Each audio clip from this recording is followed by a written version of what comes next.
क्या हुआ?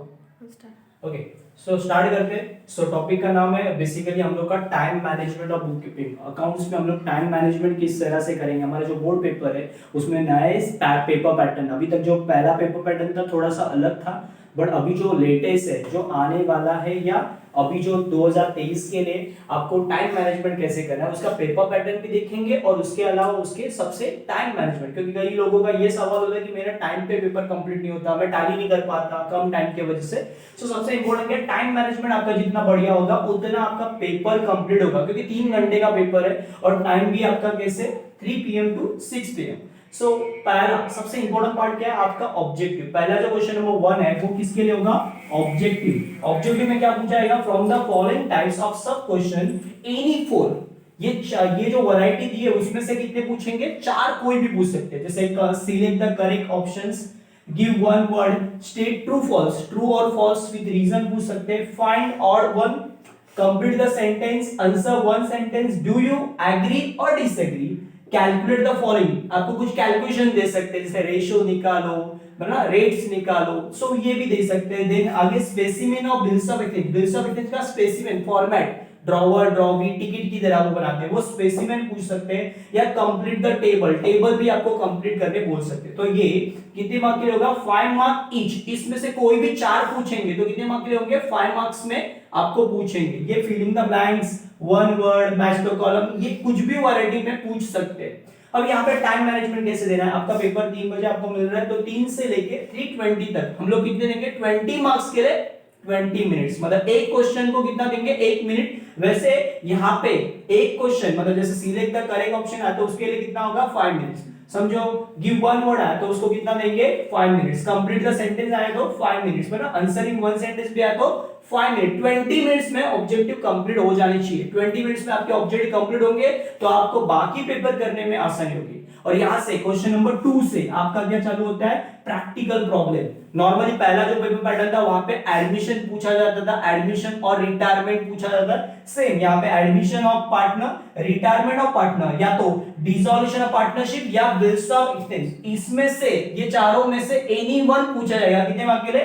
10 मार्क्स के लिए। अब ये 10 मार्क्स का क्वेश्चन है तो हम लोग यहाँ पे ना 320 से लेके 350 का टाइमिंग देंगे, यानी कितना टोटल टाइमिंग देंगे? 30 मिनट्स। 10 मार्क्स की क्वेश्चन के लिए कितना देंगे? 30 मिनट में ये कंप्लीट होना ही चाहिए। कुछ भी करके आपको क्या करना है? 30 मिनट्स में इसको कंप्लीट करने की पूरी कोशिश करनी, यानी 350 तक आपका पहला समझो एडमिशन आया तो एडमिशन कंप्लीट होना चाहिए, रिटायरमेंट आया तो रिटायरमेंट, डिसॉल्यूशन या बिल्स ऑफ एक्सचेंज कुछ भी आया तो आपको ये 30 मिनट्स में उड़ाना है। उसके बाद क्वेश्चन नंबर 3, क्वेश्चन नंबर 3 में भी आपको क्या पूछेंगे? वही same, solve any one, admission, retirement, death, ना डिसॉल्यूशन या बिल्स ऑफ एक्सचेंज, इसमें से चारों में से कोई एक पूछ सकते थे। पहले आता था डिसॉल्यूशन और बिल्स ऑफ एक्सचेंज पूछा जाता था, बट अभी चेंज भी हो सकता है, तो उसके लिए कोई डरने की जरूरत नहीं है। आपको इसमें से ये चारों टॉपिक में से नॉर्मली एक टॉपिक भी आपने ऑप्शन में रख दिया, समझो रिटायरमेंट आपने ऑप्शन में रख दिया, 3 टॉपिक आपने अच्छे से कर दिया, एडमिशन अच्छा किया, डिसॉल्यूशन अच्छा किया, बिल्स ऑफ एक्सचेंज अच्छा किया, तो भी आप ये सम सॉल्व कर सकते हैं इसमें से एनी वन। कितने मार्क्स के लिए? 10 मार्क्स के लिए टाइमिंग होगा 350 से लेके 410 पर ना, 410 तक आपको ये कंप्लीट करना है। बेसिकली यहाँ पे बिल्स ऑफ एक्सचेंज भी पूछ सकते हैं, डिसॉल्यूशन भी पूछ सकते हैं। सो नॉर्मली पेपर पैटर्न थोड़ा बहुत सिमिलर ही होगा शायद से, बट चेंज हुआ तो भी हम लोग रेडी रहेंगे। सो यहाँ पे कितना टाइमिंग है? 350 से लेके 410 तक हम लोग देंगे। यहाँ पे भी कितना टाइमिंग है हमारा? सेम, जो वैरायटी पर यहाँ पे 20 मिनट्स में कंप्लीट करने की कोशिश करेंगे, 20 मिनट्स देने की कोशिश करेंगे। देन आगे क्वेश्चन नंबर 4 जिसमें हम लोग सॉल्व एनी वन, कितने मार्क के लिए? 8 मार्क का क्वेश्चन है। सो इसमें आपको death of partner, issue of share, है ना, जर्नल एंट्री पूछ सकते हैं इश्यू ऑफ शेयर की, एनालिटिकल फाइनेंशियल स्टेटमेंट, इसमें क्या आ सकता है? Vertical balance sheet, vertical revenue statement, comparative common size, ये टाइप के क्वेश्चन पूछे जा सकते हैं, है ना। उसके अलावा कंप्यूटर अकाउंटिंग थियोरेटिकल पार्ट है, ये थियोरेटिकल पार्ट भी पूछा जा सकता है। इसके लिए टाइमिंग क्या होगा? 410 से लेके 425, 410 से लेके 425 तक आपको ये कंप्लीट करने की कोशिश करनी है। मतलब आपको ये जो टाइमिंग मिला हुआ है ना उसमें ही आपको ये कंप्लीट करना है, ना। 15 मिनट्स पकड़ लो, 15 मिनट्स के अंदर कंप्लीट करने की पूरी कोशिश करनी है आपको, है ना। 15 मिनट्स आपको देनी है, बेसिकली 15 मिनट्स के अंदर हो सकता है। ओके, उसके बाद आता है क्वेश्चन नंबर 5 जिसमें आप क्या करोगे? Solve any one. यहाँ पे भी ये पूछा सकता है, या तो डेट पूछ सकते हैं या इश्यू ऑफ शेयर पूछ सकते हैं, ना। तो ये दो आपको ऑप्शंस में से दो टॉपिक आपने अच्छे से कर दिया, डेट और इश्यू ऑफ शेयर, तो आपको ये ऑप्शंस मिल जाएंगे, ना। सो पहले पूछा जाता था डेट पूछा जाता था, ओके, डेट के लिए थ्योरेटिकल पार्ट पूछा जाता था, फाइनेंशियल स्टेटमेंट पूछा जाता था, इश्यू ऑफ शेयर के लिए कंप्यूटर अकाउंटिंग पहले पूछते थे। तो वही आ सकता है, select any one from four में से आपको कितने करने हैं, एक करना है, एनी वन करना है। कितने मार्क्स के लिए होगा यहाँ पे, ये 8 मार्क्स का। सो 8 मार्क्स के लिए पूछेंगे, टाइमिंग क्या होगा 425 से लेके 445, यहां तक ही आपको ये कंप्लीट करने की कोशिश करनी। इस टाइम में आपने कंप्लीट कर दिया तो आपका क्या हो जाएगा, पेपर कंप्लीट हो सकता है। अब बचे जो मेन पार्ट, अब जो साल भर आप इसके पीछे लगे रहते हो, question number 6 and question number 7, इसमें कोई भी ऑप्शंस नहीं है, इसमें कोई भी आपको वैरायटी नहीं है, मतलब इसके लिए और क्या रहेगा, ऐसा कुछ नहीं है, यहाँ पे कंपल्शन है, मतलब ये करना ही है। क्वेश्चन नंबर 6 आपको कंपल्सरी करना है। इसमें आएगा एनपीओ, नॉन प्रॉफिट कंसर्न भरना। ये कितने मार्क्स के लिए, 12 मार्क्स का। मार्क्स बढ़ गए, सो वैसे टाइम भी आपको यहाँ पे बढ़ाना है, मतलब यहाँ पे आपका टाइमिंग क्या होगा, आधे घंटे में कंप्लीट करना है। 445 से लेके 515 तक, है ना, 515 तक आप क्या कर सकते हैं, इसको कंप्लीट करने की कोशिश करनी है। 550 तक आपका ये कंप्लीट हो जाना चाहिए एनपीओ।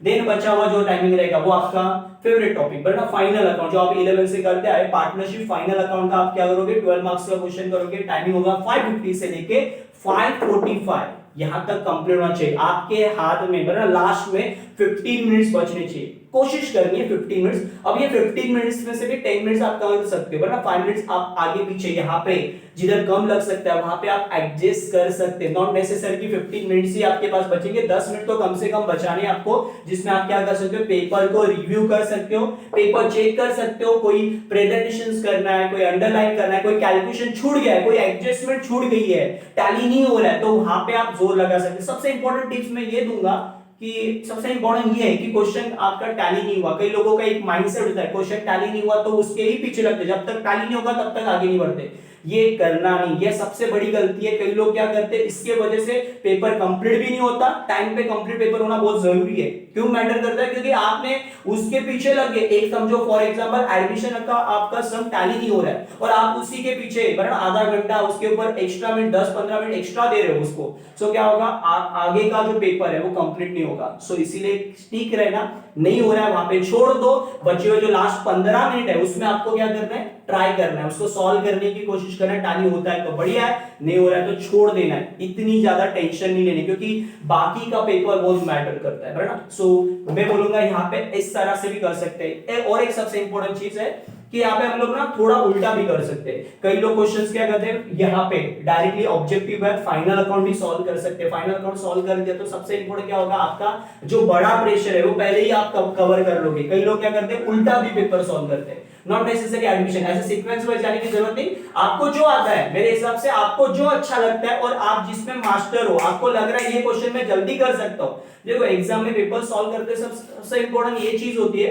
कि आपको जो आता है वो पहले सॉल्व करना है। कई लोग होते हैं सीक्वेंस वाइज, पर क्वेश्चन नंबर 2 के बाद क्वेश्चन नंबर 3, क्वेश्चन नंबर 4 के बाद क्वेश्चन नंबर 5, क्वेश्चन नंबर 6, 7 ऐसे करते, सीरीज नहीं जाना है। तो अकाउंट में क्वेश्चन नंबर लिखना है और जो क्वेश्चन आपको अच्छा आ रहा है वो पहले उठाना है, और जो नहीं आ रहा है उसको लास्ट में करने की कोशिश करना है। इससे टाइम बचेगा भी आपका, और सबसे इंपॉर्टेंट क्या होगा, आपको जो मिलने वाले मार्क्स है वो पूरे मिल सकते हैं। कि हम लोग सीक्वेंस में जाएंगे तो गलती क्या होगी, जो आता है उसके ऊपर ज्यादा फोकस नहीं हो पाएगा, टाइम बचेगा भी नहीं एक मोमेंट पे। सो आपको जो आता है वो पहले कर सकते हैं। नॉट नेसेसरी कि सीक्वेंस वाइज जाना है, क्वेश्चन नंबर ही लिखना है, आपको सिर्फ क्वेश्चन नंबर डालते रहना है, एग्जामिनर वो चीजें देख लेगा, आपको इतना टेंशन लेने की जरूरत नहीं है। ये टाइम मैनेजमेंट प्रॉपर तरीके से फॉलो किया तो आपका ये 80 मार्क्स का पेपर 3 घंटे में कंप्लीट हो सकता है आराम से।